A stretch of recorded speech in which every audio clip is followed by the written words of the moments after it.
Well,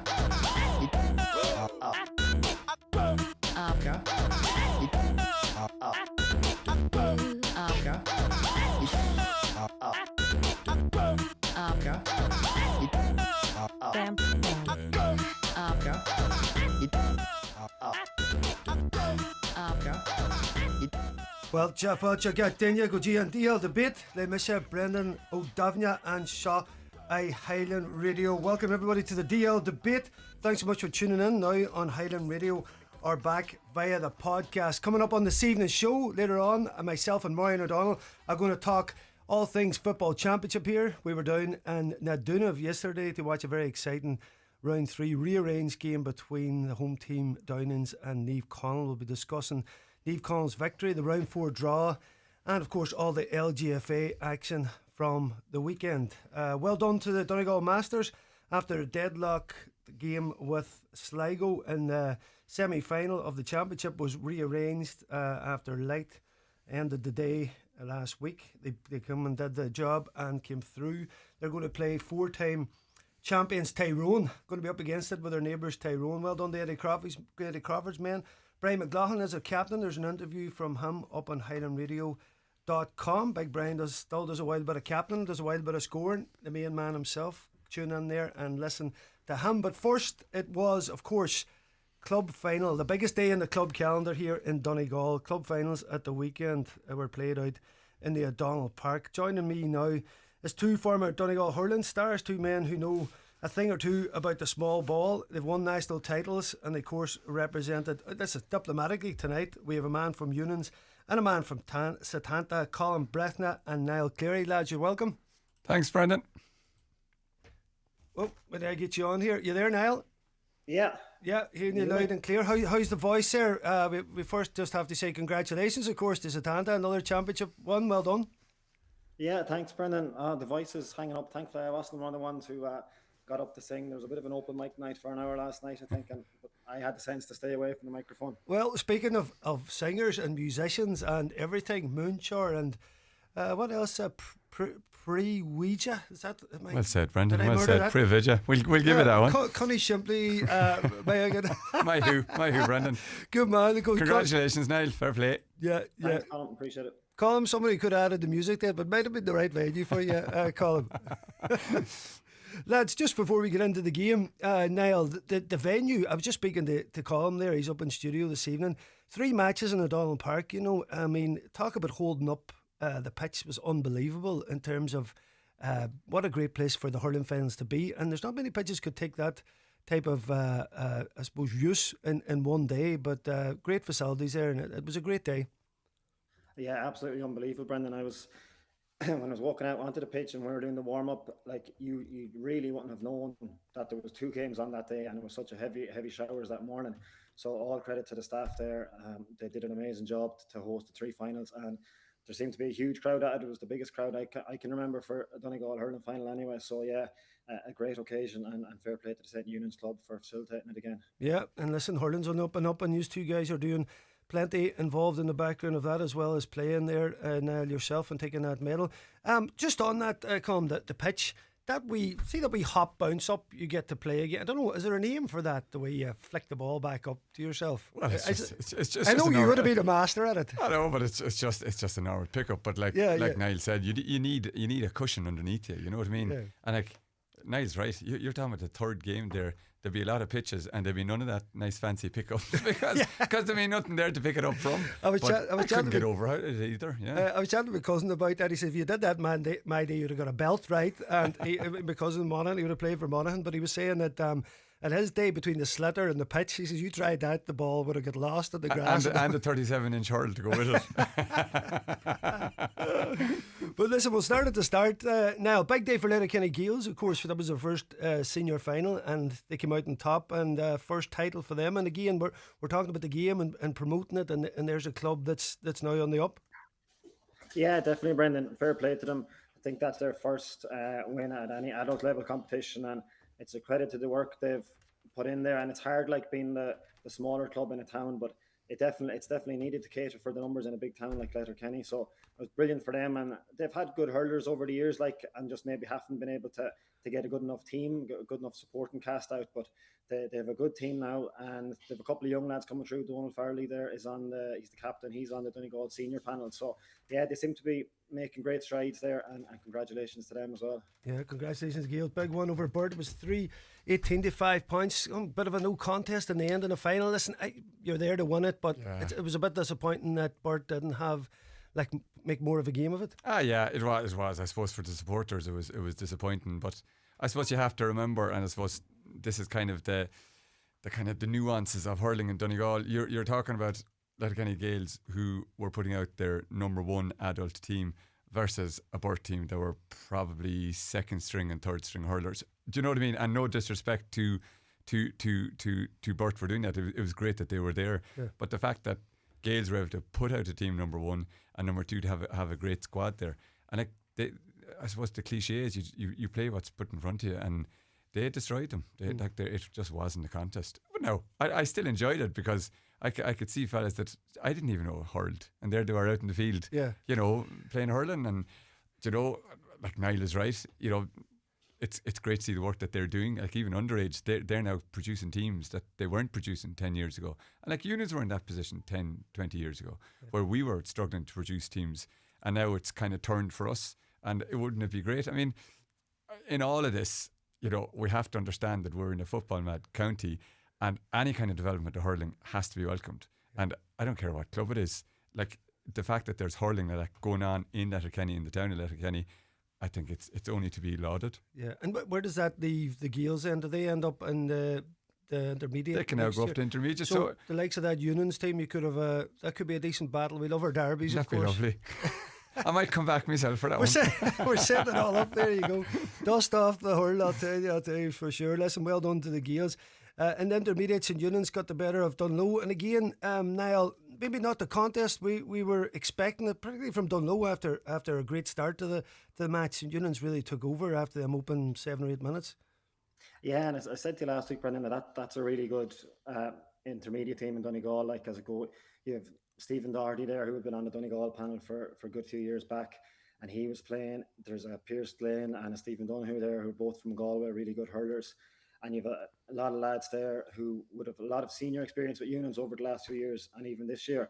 And then have to give a special mention to another Offaly man up here, Brendan, Adrian Gaffey, who actually played yesterday, and his son Brendan played on the team too. So that's an amazing achievement to play a county final with your son and to win. And I'm sure great memories they'll have had from the weekend. Yeah, nice moment that, wasn't it, Colm? Oh, it's fantastic. To see it. And again, Niall is dead right. Geez, the work AD has done for hurling, in not alone in the club but in the county, and for him to be able to top it all off by winning a county title with his son, it's stuff dreams are made of, Yeah, magic stuff. There was a lot made about Richie Ryan coming out of the game. He did start the game welcome, but again, Union's defence seemed to be the backbone of this victory. Yeah, Richie got the first 2 balls, and I mean, Niall played with Richie, so he would know about this, but like, you let Richie in under a high ball, you're in trouble. I think Richie scored something like 5 goals the last time Unions played them in the league. So I think Unions were going to be very, very careful about what kind of ball was coming in. So I suppose that's where the likes of the midfielders, and we had an extra kind of a man standing in front.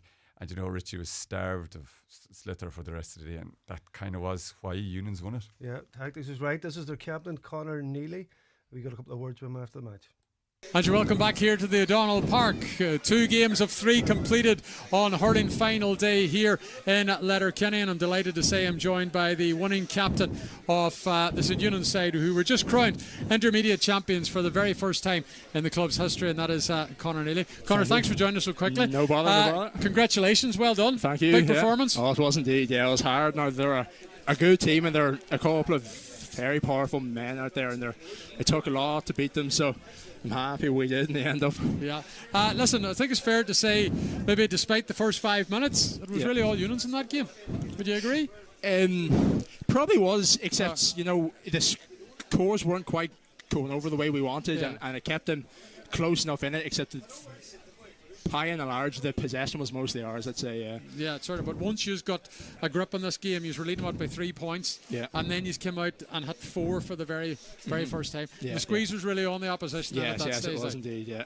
All of us, we worked hard. We've a couple of great managers in there, and they riled all of us up at half time and put us out in the mission. So. Yeah. Well, listen, you've won the title, but I'm sure in the lead up to this, and it's been all season, you boys have worked very, very hard because you have 2 groups of very serious hurlers here. Oh yeah. So there is, along with the seniors. Yeah, it's been a year like no other I've experienced. Like the numbers out from right into January onwards, it was 30 and 35 and 40 boys out of training. Like, it's unreal stuff. Yeah. Well, listen, many congratulations. Thank you. Can you go again now in the next game?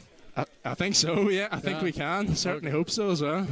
Yeah, well done there, Connor. Yeah, there's now an Ulster Championship, but of course that was going to depend on who was coming through in the seniors. Isn't that right, Colm?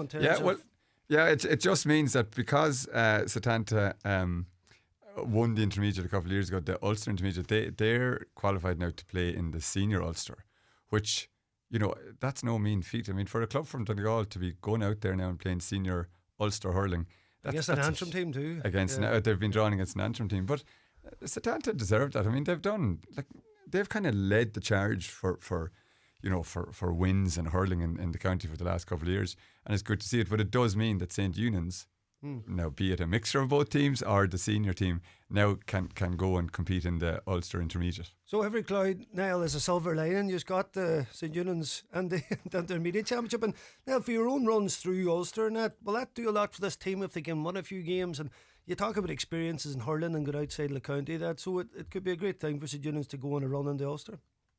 Yeah, definitely, Brendan. And the hardest thing is that first game. Like, if you can get over that first game, that's what we found is the toughest one. And if you can get a bit of momentum behind you, win your first game, and then you can get on a bit of a journey, and you just don't know. And the biggest thing probably that it does is that it means those lads are now not finished hurling in August. They're going to still be hurling until end of October, November. And so that's an extra 2 or 3 months hurling and training. And you can't beat that. We had it for a few years there, and it just brings on some of the lads. Like your top players, maybe you're not going to improve them too much more, but it's that middle group and the lower group that the more hurling you can get into them, the better, and that'll definitely benefit St. Eunan's. And do you remember, Niall, a couple of years ago, Setanta made a run all the way to wasn't it the All-Ireland semi-final? I mean, that's incredible stuff for a team from Donegal. Yeah, it is. It's amazing. Like, we were just talking about it yesterday. Like, our club was formed in 1979.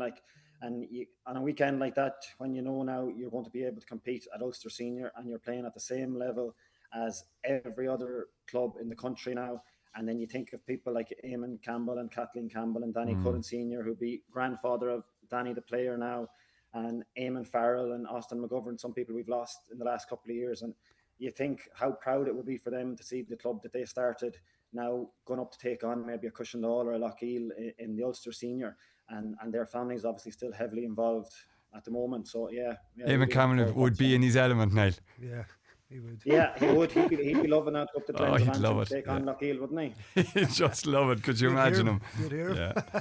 Listen, going into this final, Setanta's always the team to beat. You know, the man was at 9 finals now. Obviously, they've been stung by a defeat last year. Mm-hmm. They were going to be a dangerous proposition, but different, I think, from probably Eunan's Setanta last year. In 1 year, Eunan's suddenly were coming into this match. You know, they'd done a hell of a lot. Yeah, and there was leading into it. They were confident of winning. They were, and I mean, I don't think there's any doubt that the 2 best hurling teams in the county were in that final yesterday. I mean, all you have to do is just look at the league setup, look at the semi-final wins both clubs had. So it was gearing up to something special. Do you know what I mean? And it's like, God, the amount of people that had asked me, what do you think? It was very, very difficult to call that before it. You know what I mean?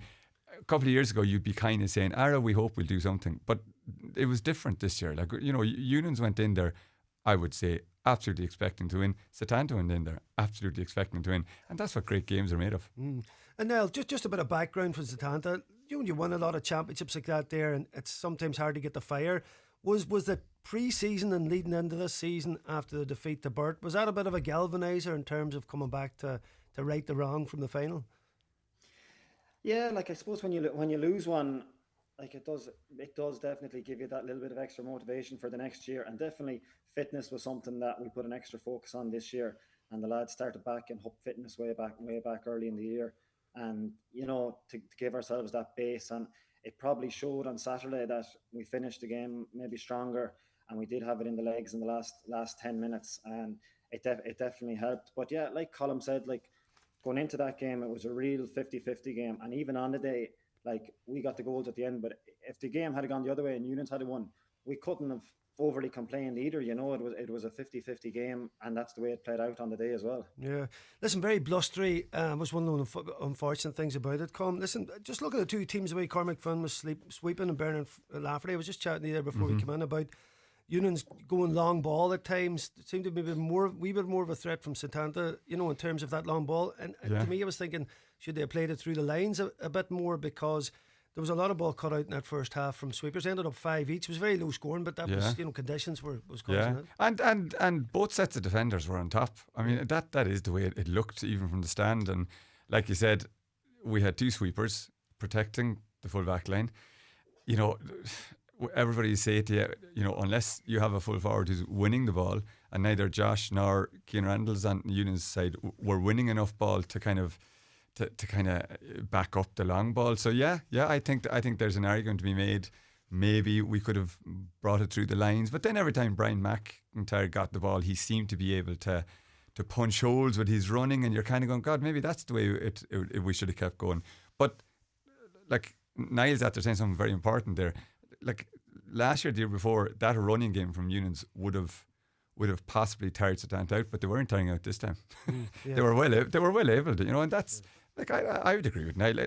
Like even coming away from that match, you do wonder how Unions lost it, but at the same time, I think the better team won because they finished the stronger. Yeah, you'd have to say that. Now, listen, that period we talked about when Unions went 4 up. Now, normally in a hurling match, 4 points isn't a lot. You don't, certainly not a lead that you think you're going to win the game from that time out. But in this game, 4 did seem like a big. Setanta were a wee bit flat at the time.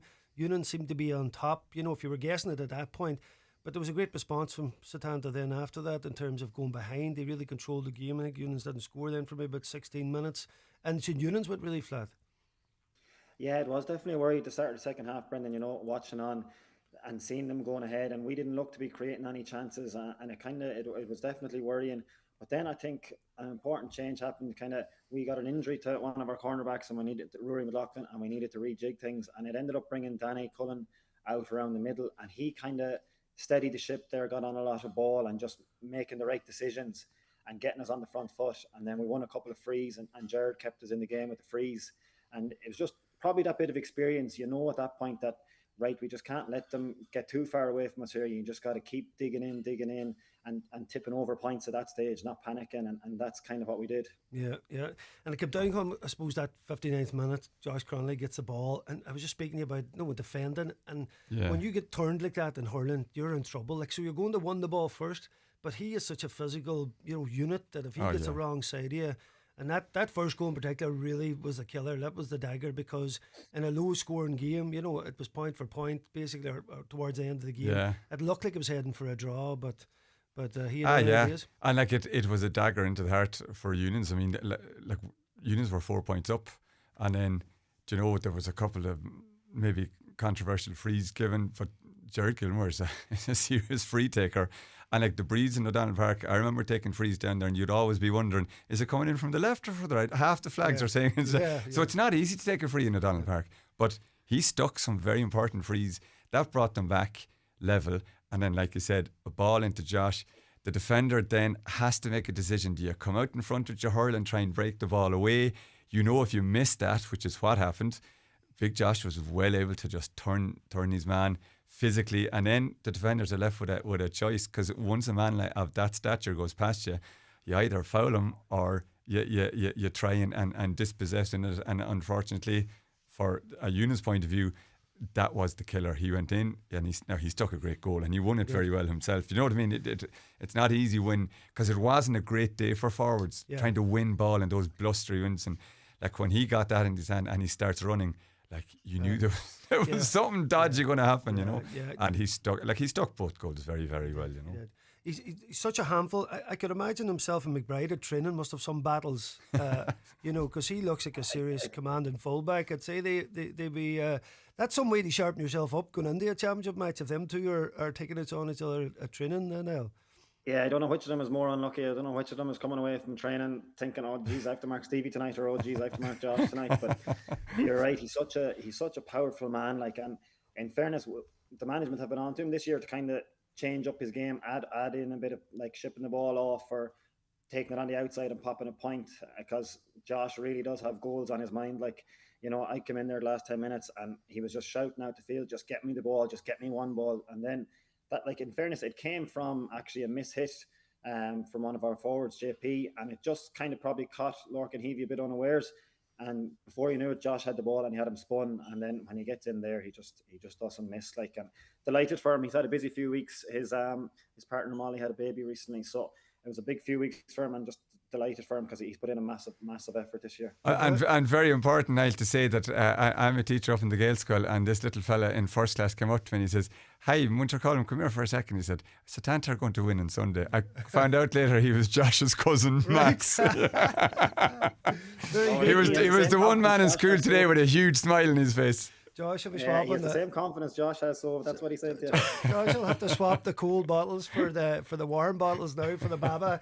Good man, Josh. We'll get a couple of words from him. Oisin caught up with him after the game, the man himself.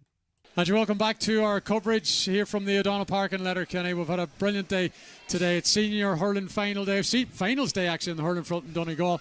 And the senior champions for a 19th time were Satanta, who had that dramatic comeback coming from 4 points down to win comfortably in the end, 2-12 to 13 points against St Eunan's. The man of the match today was Josh Cronley-McGee, who scored 2-1 in the closing stages of this game to give Satanta that title, and he joins us here now for some reaction. I suppose, first of all, congratulations. How does it feel to be a champion again? It feels brilliant. Last year left a bad taste in my mouth, like, and we just to go all year, get back here, win this county final, and show, just give the account ourselves we didn't last year. Yeah. Well, listen, this year you certainly did, and particularly yourself towards the end. You got the two biggest scores of the game. I think it's fair to say those goals come in the closing stages, which sealed the deal here. And you always felt, I'm sure, through the game that you could do something big, Josh. We just felt that the goals were coming. If we kept peppering the ball in, eventually the dam would break and we get in and we get the goals. But it just took longer than we thought, I suppose. But look, it came whenever we needed to, and it got us over the line. I suppose Jared Gilmore kept you very much in the game. He hit 9 of the opening 10 points, and that was just keeping you in touch all the time before you were able to break through. Jerry's a class act. Like, there's nobody in his league in the county. Like, it's fair to say. Like, he's just. He can score from anywhere. He can create goals from anywhere. The run he did in the second half, it took 3 or 4 of them to stop him. He's just brilliant player. Yeah. Well, you said the disappointment of last year and obviously coming in this year, but for some reason people decided to tag Satanta as underdogs. Yeah, we kind of felt very disrespected in that regard. Like, we've paved the way for the other clubs in Ulster. There's going to be 3 Donegal teams representing Ulster now, and that's not any other club, that's us. We did that, so bit of respect would be nice. But hey, last year everybody was delighted when we lost. This year, who's laughing now? Yeah. So listen, you have the Munster Cup back again. You've had big days, so you have in a Satanta shirt and a Donegal shirt. So you have. How does this rank now? This is number 1. I'm a new father and my daughter was here today. Oh, brilliant. First ever game, county final. Couldn't be any happier. Yeah, well, listen, many congratulations. Thank you. Very, very well done on the birth of your child, and obviously today as well. So it's a special year for you, and you have to cherish them. You mentioned Ulster there. Yeah. You're now going to the senior club. Yeah, look. Well, good place to be. Good place to be. To test yourself. Where we want to be. Like, last year we thought we were going to get straight back up to it, and look, Bert on their day put us off it, and we had to go back to the drawing board and get back to where we wanted to be, and now we're there. Yeah. And big shift. There's probably about 9 weeks or something now at Ulster. Big shift of work to go in that time, try and get the bodies right. And we got a few lads back, like Sashin there. He came on and he's recovering from a hand injury. Gutted for him whenever it happened because he's flying all year. But look, he's back out on the pitch now and he'll be ready for Ulster. So will we. Yeah, ready for Ulster is right. Just last wee point, Ken, on the game and that. Do you think late on, units went for a couple of scores. And see, in hurling sometimes, and listen, obviously it's just hurling football, it's a GA show. There's certain points in a football match you think that's in your range you're on. The hurling range is so big. You know, there's a couple of attempts maybe late on. Do you ever think maybe the ball should have been worked, or is it a question of if you see the post you go for it, or what's your feeling? Yeah, I remember actually after Josh got his goal, Eunice actually hit 2 wides one after another. What I'm talking about, yeah. And it was from the far side of the pitch. And you know what? Like, it probably, in a way, you're kind of hoping it falls to someone, you know, with experience and someone who isn't panicking. But at that stage, you know, if you're not used to playing in county finals and, you know, you get a ball, it's nearly adrenaline. You know the way it is. And you will just go for it rather than just thinking. I mean, at that stage, we had the likes of Sean McVeigh standing inside full forward, and you'd be kind of going, geez, will somebody hit a ball decent into him? At least he could win something inside there. But listen, there's no point in blaming people. People do, they're not trying to lose a game for you. Yeah. They think they're doing the right thing. But I mean, hindsight is a great thing. You know, we could be saying it's an awful pity, instead of going for that big, huge, long range points with that blustery breeze that was there, that someone didn't kind of calm themselves down and hit a lower one in, or even work it through the lines and pop over an easier one, you know. But listen, this is how we learn. This is how we get better. Yeah. Is that the thing, Niall? Just there's that experience as Satanta we're on about the runs, you know, through Ulster, the brilliant seasons. That experience is in there. It's embedded in there, particularly late on in a game. Yeah, and it gives you a bit of belief then, Brendan, as well. You know, we've been here before in tight games. We know going down the stretch, if we're in a game, there's a good chance we'll know how we'll figure out a way here to see it out. And kind of that's, in fairness, we said it all day. If we just get enough ball into Josh, eventually something will come off it. And like those ones you're referring to there, from like, they were just unlucky. I thought actually personally myself that it was the right decision to go for some of those shots, and it was just execution was just slightly off, whether the wind was swirling or whatever, and probably let us off the hook a little bit, whereas we probably didn't miss those ones in the second half so much, and that was just the difference in the end. Listen, I can see the protein shaking behind you getting ready for Ulster there. There's no Monday club, a Sunday club was enough, was it, after your celebrations?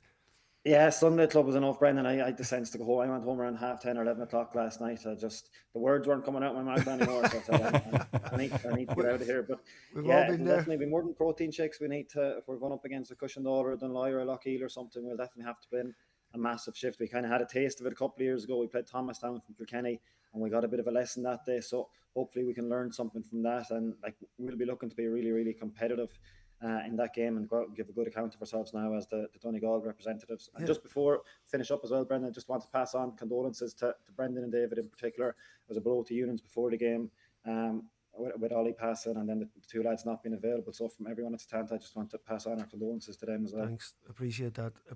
Thanks very much. Now, just last to you, Colm, it's amazing we're having this conversation, as Niall was saying, that we're in the mix with sides like that and Antrim, that a Donegal team's going to play it, but that's the strides that Satanta have made. Yeah, it has. And like, I mean, Niall himself knows that he's a teacher. Myself and Niall had groups of kids playing hurling all year. You know, 10 years ago, 20 years ago, we wouldn't have had those big groups being able to come up because they wouldn't be interested. So there is an interest in there. And the likes of Satanta going on an Ulster run and Unions hopefully doing something now in the intermediate, all that feeds into it. So the more, you know, kids can see in the Donegal news or whatever papers or online that they're reading about hurling teams doing well, the more they'll want to play the game. And like, really, it's all about developing the game. I mean, the game up here needs to be developed. And don't get me wrong, it's gone huge strides. Jesus, 20 years ago. Until now, it's a different game, and clubs are beginning to buy into it too, which is great. Yeah, that was brilliant. That was the voice of Colm Breathnach. Thanks so much for calling up this evening. Niall Cleary, thanks for joining us. Good luck in Ulster, lads, and thanks for that roundup from the weekend's hurling.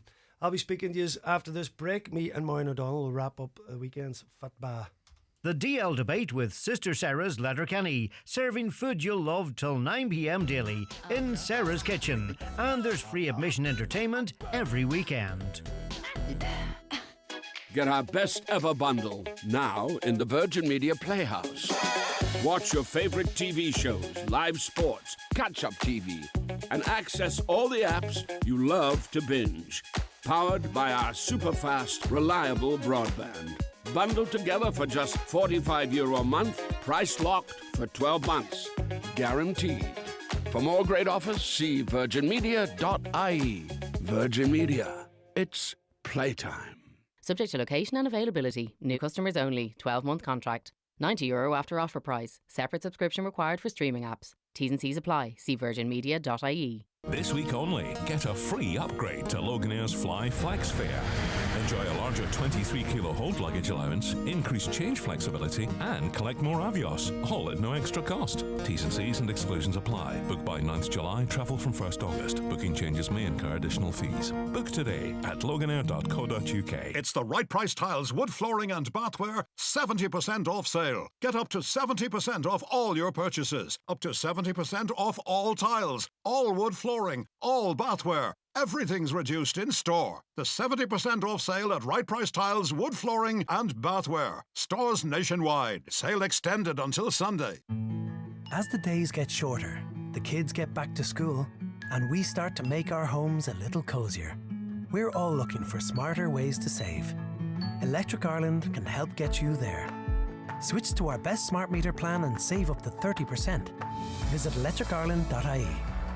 EAB €1,199 based on 12-month home electric plus SST Saver electricity. Discounted unit rates with online billing, direct debit and VAT. Smart meter required. Subject to change. T's and C's apply. The DL debate with Sister Sara's Letterkenny. Serving food you'll love till 9 p.m. daily in Sara's kitchen. And there's free admission entertainment every weekend. Yes, folks, welcome back to the DL debate. Really enjoyed that chat with the two boys there, rounding up. Hurling is on the up and up. What a brilliant game it is. And football is on the up and up as well, particularly with the new rules. The headline is 14-man Niamh Connell dig deep to defeat Downings. And myself and Maureen O'Donnell were down getting half blown away there. Maureen joins us now. How are you, Maureen? Good. Hey, did you get over it? Listen, I did. Listen, I have shorter hair than you, so it was a bit easier for me to fix myself after. But I had a lot to contend with, didn't I? But I had the hat on, so it wasn't so bad. Listen, this rearranged fixture, I suppose, down at the, we were saying about coming to the seaside, there was no bucket and spade needed yesterday because it was difficult conditions. It was always going to be a game of two halves, but certainly for a very ever-improving Downings team, and I know Maxie Kern be listening now and mightn't want to hear that, or the Downings players, but Mo, you can see huge improvements in Downings. You know, you have a team there which is favourites for the championship most years in Niamh Connell, wealth of experience. Like we were looking before the game, 6 county panellists. So, you know, really Downings put themselves in a position to at least get something from the game. But certainly in that first half against the Breeze, hitting 2 goals gave them something leading into half time to go for in the second half. Yeah, I mean, I really think that the goals were a huge advantage to them going in at half time. You know, even though they were 8 points down going in at half time, look, I could have fared out a lot worse for Downings. But like, look, you did say it there. They were really impressive at home. You know, they're playing a big side in Niamh Connell, and I think that that's what they really should be coming away with from the game. Like, they held them to 2 points, and there was a stage in the game where even the crowd thought that, you know, they had it, because obviously with McGruddy having that chance at the 2-pointer, that may have changed things as well. And they had the stuff Breeze. I felt that Downings went out in the first half against that really difficult Breeze, and, you know, they gave everything in the first half and managed to get those 2 goals in. So, you know, yeah, they were a big boost for Downings, and, you know, it made it a lot easier for them coming out in the second half, Brendan. Yeah. There's more. It was on 21 minutes. It was 6 each, and you really felt at that stage, because of them 2 breakaway goals, that Downings were well in the game. But then you seen the absolute best of Niamh Connell, and I know one desisted or not, but some of the scores were top drawer, particularly O'Malley's and definitely Brendan McDyer's near the end. They were as good as scores as you'd see. Yeah, absolutely. I mean, they really came to the fore in the first half, and they were, as I say, they were just taking pop shots in. You know, Downings were doing their best, you know, to keep their defensive shape against them. But luckily, you have a Malley there, you have, look, Brendan McDwyer there, you know, even Owen McGettigan, as we both said, Owen McGettigan didn't really have his shooting boots on early on, but I think Ronan Gallagher had a man marking job on him and was trying to keep him, you know, well at bay. But like some of the 2-point ranges from well outside the 45 and really like out on the left and out on the right. And I mean, they were using the opportunity they wanted. Even from the outside of the boot, we did, you know, remark that they were having pot shots maybe up to 5 or 6 wides in the first half as well. So the score, they could have scored more, you know. But again, look, they had that Breeze assisting them.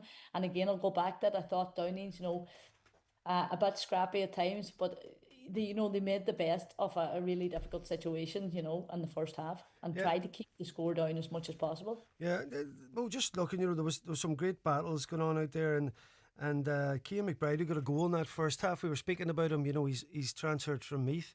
Listen, you're looking at Downing's team. You need power out round the middle, because he was having a great a battle out in that midfield sector, and without his height and power out there, you couldn't imagine Downing's doing as well in that game. And that's another reason why this team is, I suppose, evolving, because he's been a big addition to them. Yeah, he absolutely has. When you look at him, the height of him in midfield, and our game has, especially in club championship now, and we talk about how important the kickouts are. So it's very, very important to have somebody even for that mark in midfield as well. And as you say, he's playing county football with me. I think he was playing junior championship down there, and probably come here to play senior championship. And I mean, he's definitely getting the experience of a really, really decent senior championship.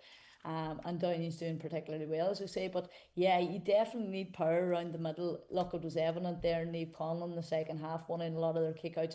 Downey's I felt just, maybe lost too many of their kickouts in the first half against that strong one. The ball was, hanging up in the air, but possibly maybe should have gone short or changed it up a little bit. But look, as I say, it's all experience, Brendan, and difficult conditions as well. Yeah. Down there. For us or for the players? For both. But listen, I needed about 7 arms yesterday to keep all my sheets in place. Yeah. See, the kickouts, when we talk about this so often, games are more or less won on the kickouts. When you look at it, possession equals a shooting opportunity. Unless you're coughing them up, you should be ahead. And Kieran Geller has they created some battle in midfield, but I felt, particularly in the first half, he really came out on top. And again, there's a pivotal man, particularly with the loss of Kieran Thompson to this team. You need to win that primary ball, and then you have a ton of runners from Niamh Conlon that can come and cause problems. Yeah, look, you nailed it on the head there, Brendan. Kickouts, I feel now are winning matches as much as the 2-pointers. Possession is key, because when you get a very good experienced team like Niamh Conlon on the ball, they're very, very hard to dispossess. And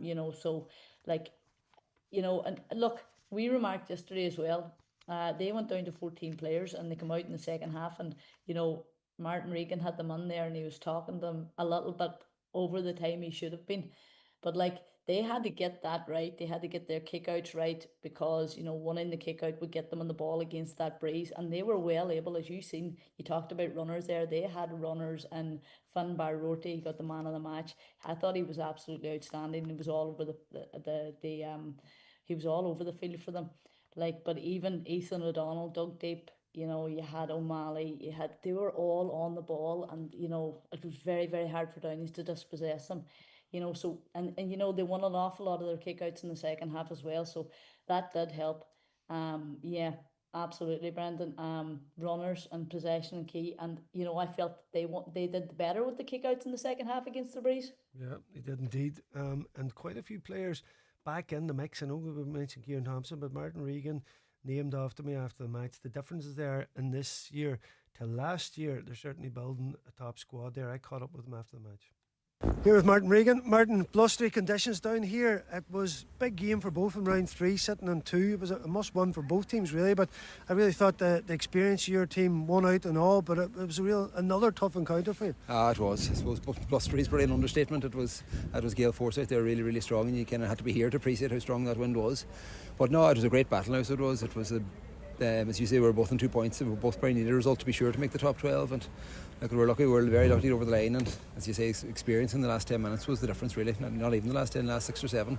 I think they got level with probably a minute of normal time left, and the momentum was with them, the breeze was with them. Everything seemed to go in their favour. But no, we pulled out a few big moments in the last few minutes to sneak over the line. Yeah, 14 to 2 goals in the first half, and they kind of got 2 goals in the break. Of course, you have to work the ball and you have to go for goals. It was a wee bit of a sucker punch in terms of you were dominating the kick out, but they had those 2 goals to cling on to at half time. So you kept them in a good bit at half time? Were you doing a bit of tactical work?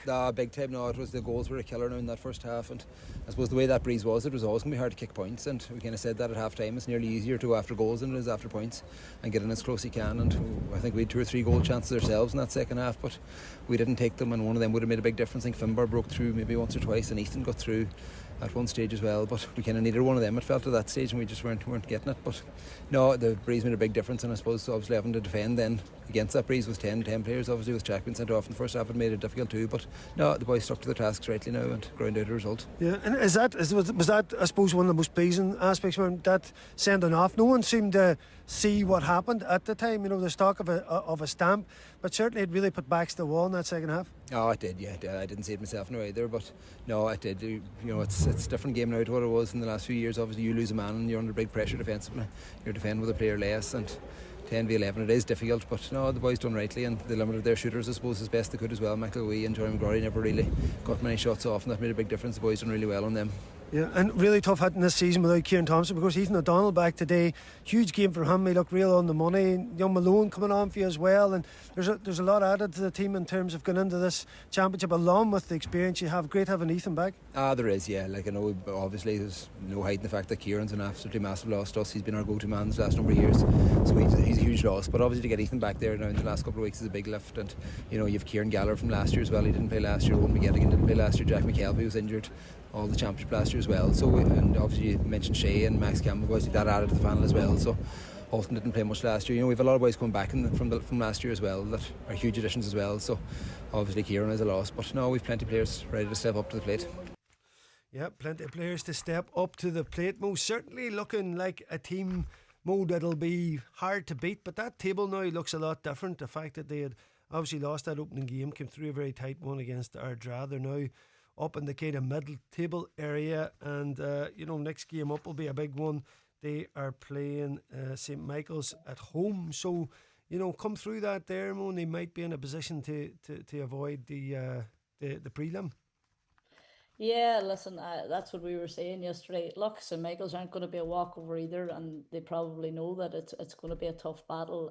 I think they just had maybe the advantage of being at home for that game. But yeah, having watched Steve Connell yesterday, look, the experience that are filtering through that team, and even without Kieran Thompson, you know, they're a very well put together team. As I say, they're cute, they're very experienced, and they know how to play the game, you know. So, like, after seeing them yesterday, I definitely would say, you know, look, they'll be in the prelims, and they'll probably, I'd say they're just short of the top 4, you know, but like, look, the whole thing depends on an awful lot of factors and results now at the weekend. It can go so many different ways, but I'd say, you know, and I'd say Martin Regan himself realises he's going to be in the prelims, but you know, they're going to be a very hard team to beat, Brendan.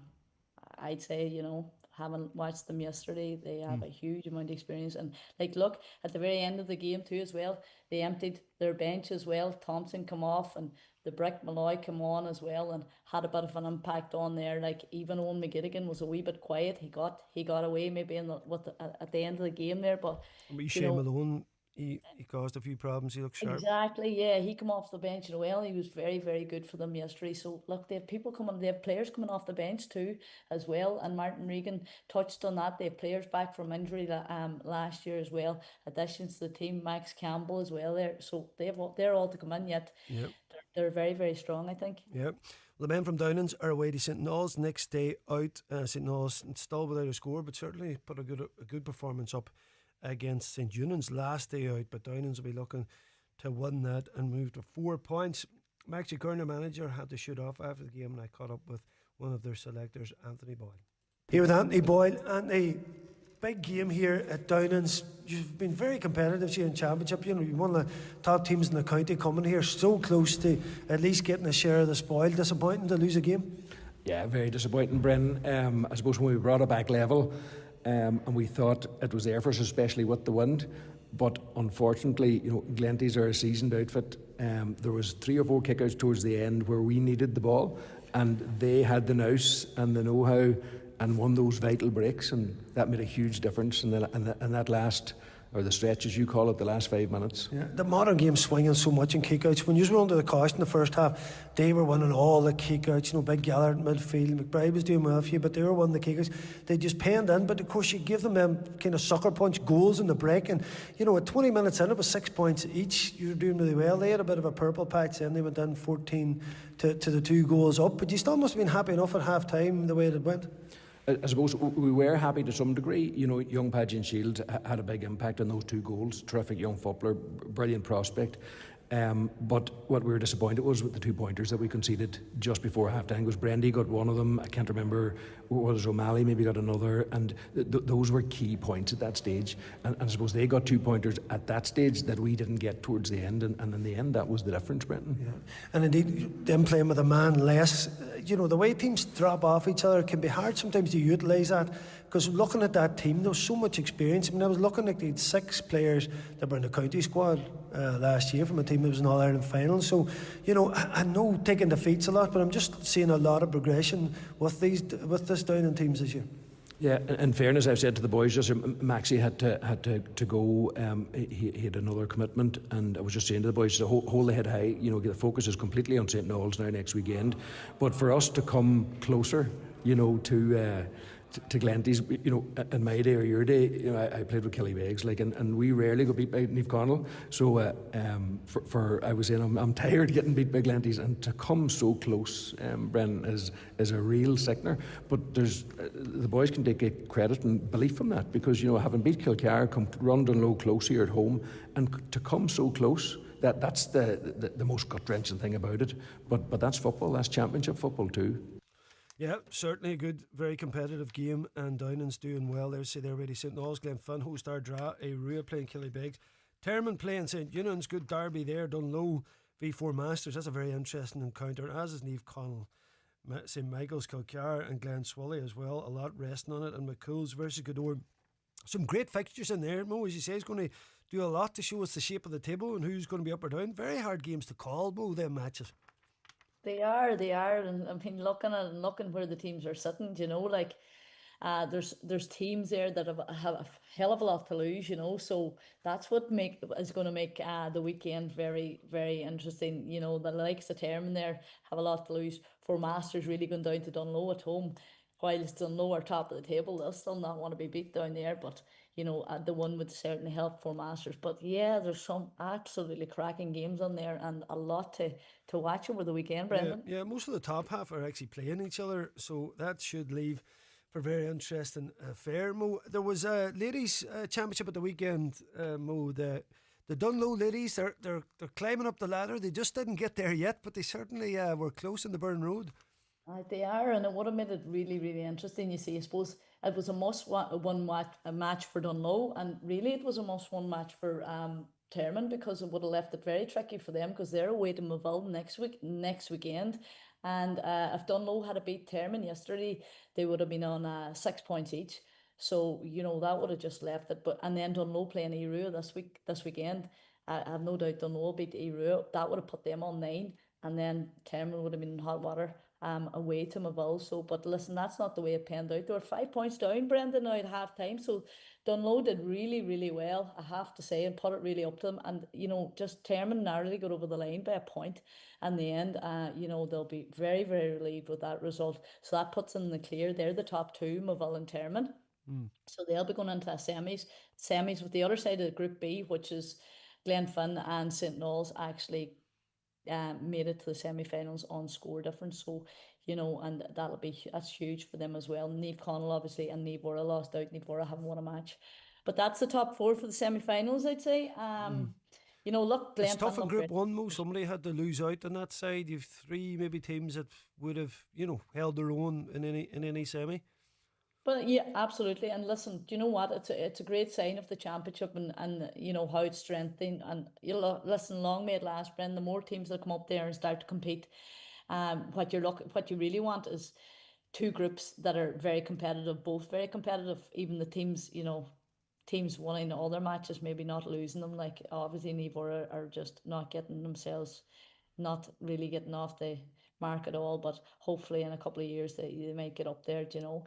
And then look, gone into intermediate then, and I was singing Downey's praises. I really thought that they would do well in junior, but they find themselves in the Shield this year. Yeah.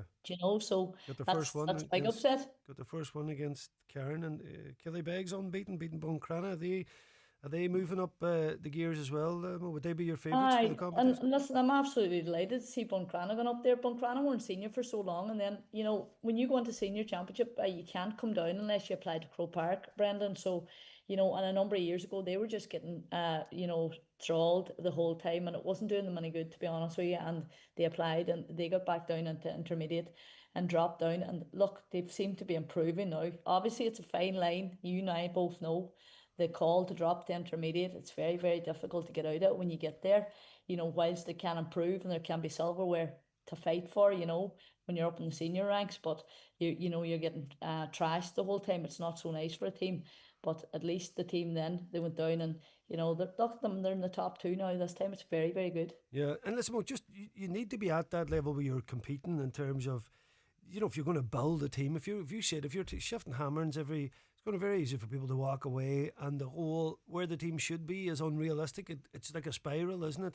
When people are galvanised, and we see it all around, we see Donegal, even when Jim came back, when people know there's something good happening here, you get everybody on board and everybody stays and commits, whereas when things go a bit off, it can really knock a club back. Oh, absolutely. And I think what I've seen happening over the last number of years, and I wouldn't really seen it as a great thing. I don't know, maybe it's me back playing a bit of junior now, but a lot of these teams now have junior teams, which means they're developing. Obviously there are only so many players can play in a senior panel, and then even the minors and the under 416s coming up, they can play at the junior level. And it paves a way for them into the senior level. Then maybe they're just not ready for senior, and I think it's a very, very good thing. And I see a lot of clubs now. A lot of clubs are now trying to get a junior team out there, Brendan, as well. And that's adding it. And at the end of the day, if you have something to win, be it a shield or a cup or something, it's a bit of silverware. It's something to look forward to. It's something that you can set small goals for. And as I say, it keeps a team together and it keeps a team playing rather than getting hammered every weekend. Yep. Listen, keep a watch out now for Maureen O'Donnell. She's back playing. She's a dangerous woman on the pitch. Just watch her back, okay? Well, listen, as ever, thanks a mil for yesterday and wrapping that up this evening. Not a problem. Thanks, Mo. Much appreciated. I'll chat to you soon. Joe Dex, thanks you for producing. Stay tuned for the excellent Monday night sessions. The boys are ready to get in and get the place rocking.